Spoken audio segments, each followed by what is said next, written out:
আজকে আপনাদের সঙ্গে পটলের খুবই মজাদার একটি রেসিপি শেয়ার করব।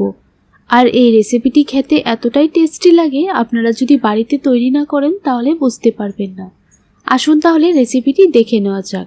বাই দ্য ওয়ে, আমি তনুজা, আপনাদের সবাইকে তনুজাস কুকিং ক্রিয়েশন চ্যানেলে স্বাগত জানাচ্ছি। তো দেখুন বন্ধুরা, এখানে আমি কিছু পটল নিয়ে নিলাম। এবার পটলের দুটো সাইড কেটে দিচ্ছি। এইরকমভাবে কেটে ভালোভাবে ছিলকা তুলে নিতে হবে। তো দেখুন, সবগুলি পটলের ছিলকা তুলে নিলাম। এবার পটলের মধ্যে যে বীজগুলি থাকে, এই বীজগুলিকে একটা চামচের সাহায্যে এইরকমভাবে তুলে নিতে হবে। দেখুন, সবগুলি পটল থেকে বীজগুলি ছাড়িয়ে নিলাম। এখন এখানে আমি 1 কাপ ডাল 10 মিনিট আগে ভিজিয়ে রেখে দিয়েছিলাম। এবার চুলায় একটা কড়াই বসিয়ে দিলাম।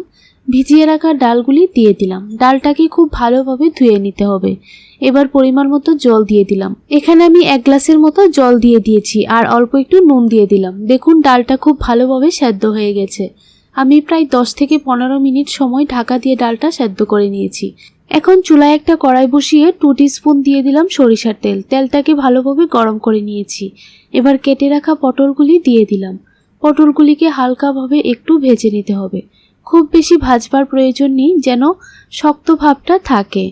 বেশি ভাজলে পটলের শক্ত ভাবটা থাকবে না, একদম নরম হয়ে যাবে।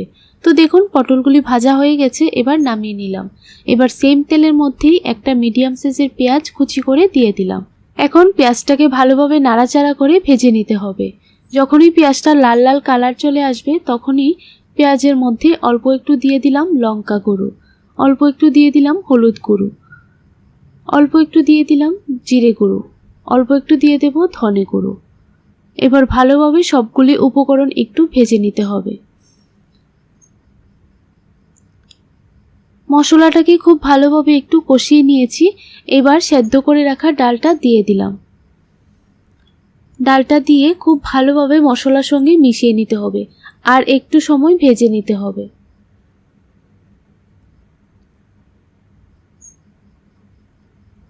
প্রায় 3 থেকে 4 মিনিট সময় একটু ভেজে নিলেই ডালটা আর একটু শুকিয়ে যাবে। তো দেখুন, ডালটা ভালোভাবে ভেজে নিয়েছি। এবার একটা প্লেটে নামিয়ে নেব আর একটু ঠান্ডা হয়ে গেলে ডালটা আমি ব্যবহার করব।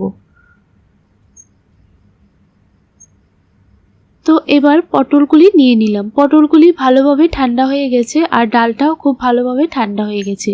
এবার ডালের পুরটা পটলের মধ্যে ঢুকিয়ে দিতে হবে। দেখুন, এরকমভাবে সবগুলি পটলের মধ্যে ঢুকিয়ে দেব।